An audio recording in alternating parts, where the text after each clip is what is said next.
Hi there, it's Quilting Nerd.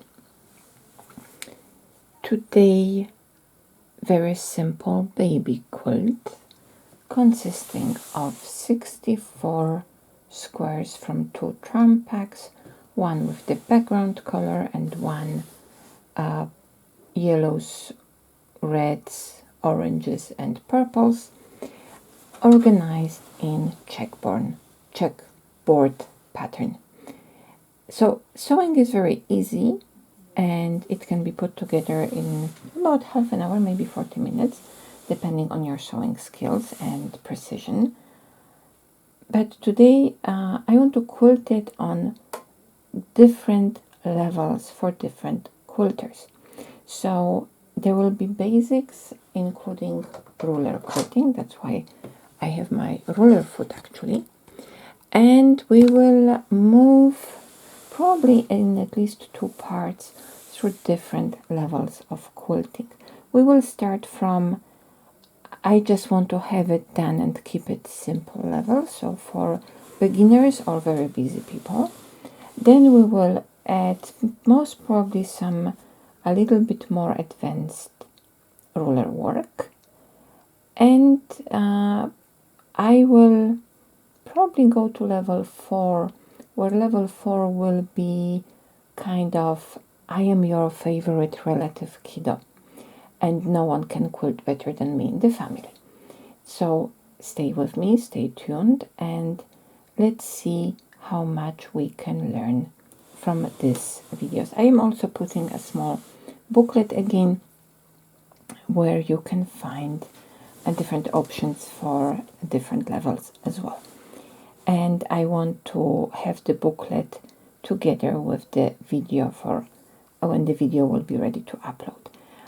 Because of different remarks concerning the sound quality, I will try to talk only between the quilting steps because the machine is pretty loud and it is disturbing during listening.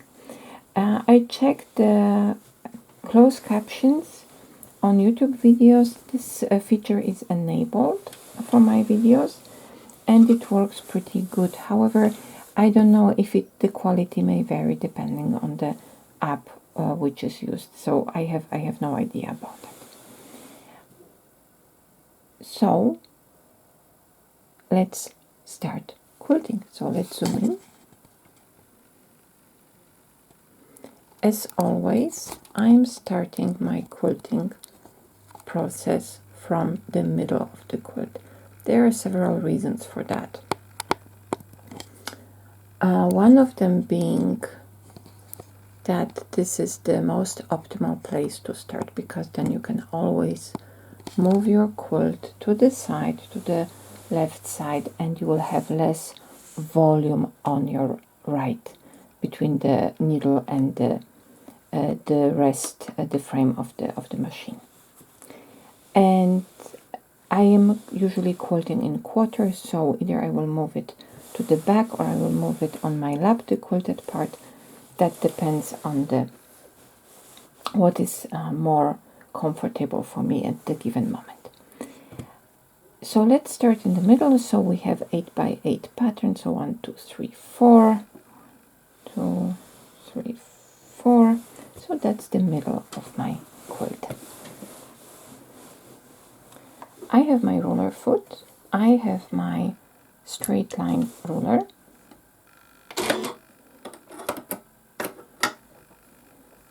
I just have to take care that the settings of my machine are set to the ruler work. So that means my foot is lifted a little bit above, so it glides above the quilt, and I can move it without any problems. There are others, very often for the sit-down long arm quilting machines, your ruler foot also hops, so that's a little bit different model, so you have to check the settings on your machine. Level, the very basic level would be just to quilt, stitch it in the ditch, and that would be it. So that would be level you could do for when there is a child born in the neighborhood and you don't have time and you can just spare like maybe 1 or 2 hours for the quilt. And that's perfectly fine place to start when you are a beginner or when you are busy. And in this case we will go a little bit farther. I will use my ruler to quilt diagonal lines within the squares. You can do that also with your walking foot. I don't do quilting with walking foot. It never works for me. The material always shifts, and probably because I'm not using enough pins, but I'm also not patient enough to put pins like every 3 or 4 inches. So I am just making sure that my sandwich is not moving too much. That is also the advantage of quilting starting from the middle, because you can shift your layers always and accommodate for any movement and shift. When you start quilting, you see already here on the video in the screen that I'm holding my thumb here, not on top of my ruler, only on the back. So I am using my ruler I'm using my thumb to stabilize my ruler and gently push it or hold it against the foot. The same is with my index finger. That's where I'm wearing my ring. I don't know the name exactly. So I'm also using it to hold my ruler. Let me zoom out so you can see it a little bit better. So this finger also holds the ruler on the side. The other two are pressing the ruler down to the quilt. So I can use my left hand and also hold it on the side a little bit. And the same is on when I work on the other side of the ruler. So now let's zoom in so you can see a little bit better. And we have to remember we have an offset from the edge of the ruler to the needle of about 1/4 of an inch, and we have to place the ruler accordingly.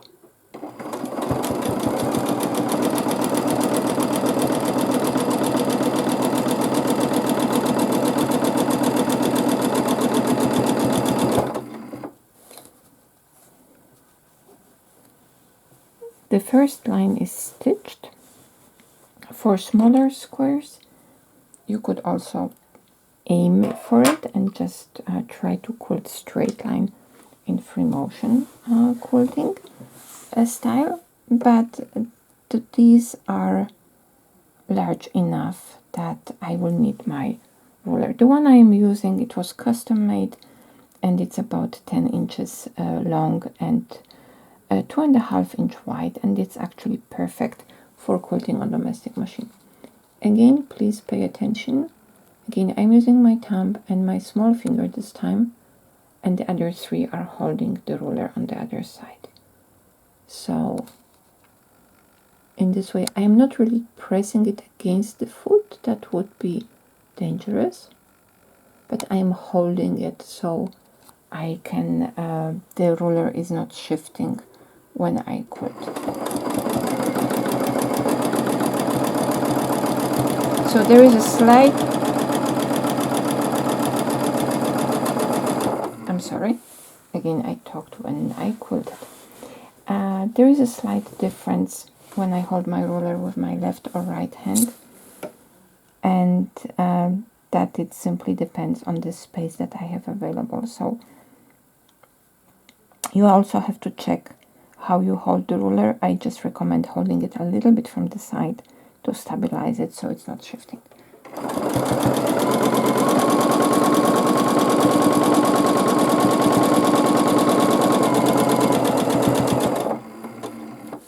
And right now I am just quilting zigzag across.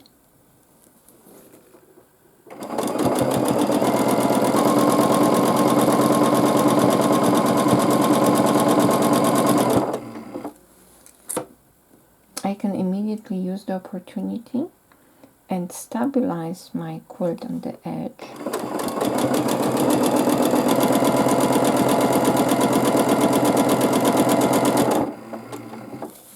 Then I can change the sides.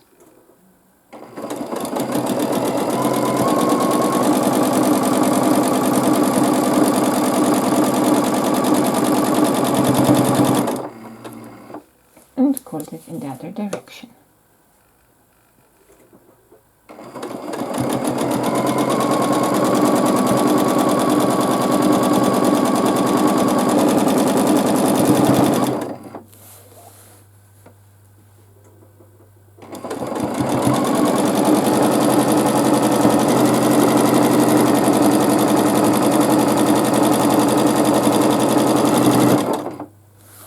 This is a very simple pattern, and you can achieve the same effect with walking foot if you do not have a ruler foot.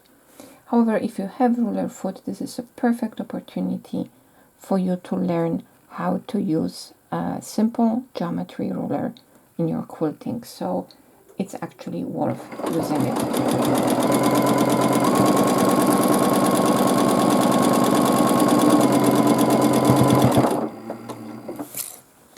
So aiming, modifications, starting, if you are stopping in the middle of the patch.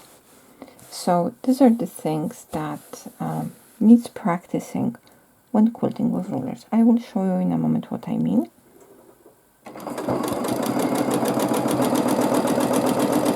For example, I stop here, and very often what happens is that we are skipping like 0.5 millimeter or 1 millimeter, and the line is slightly jagged. What helps to avoid that is to wait before you move your sandwich. So first let the needle run and then continue. And as you can see, in this way you can quilt very effectively across the quilt.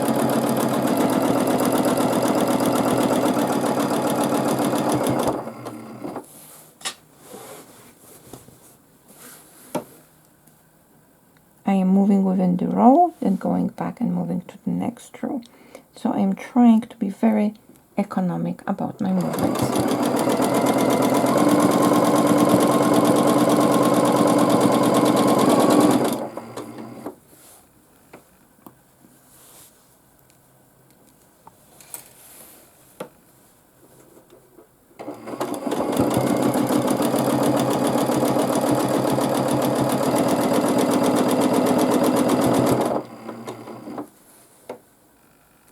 Again, securing the edge.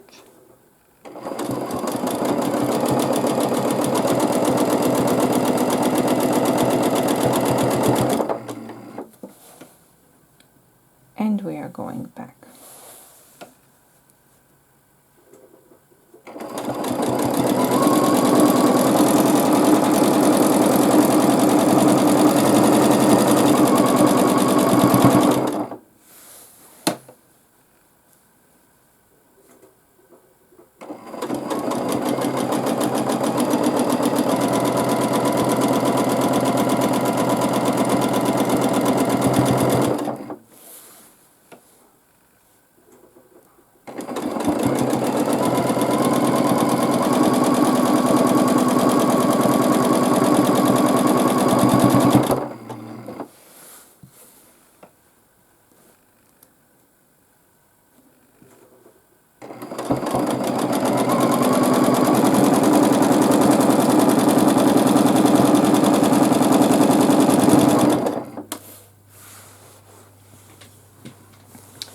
I will keep quilting and I will show you how this looks like and with this very basic quilting pattern when I'm done, and then we will move to the next level.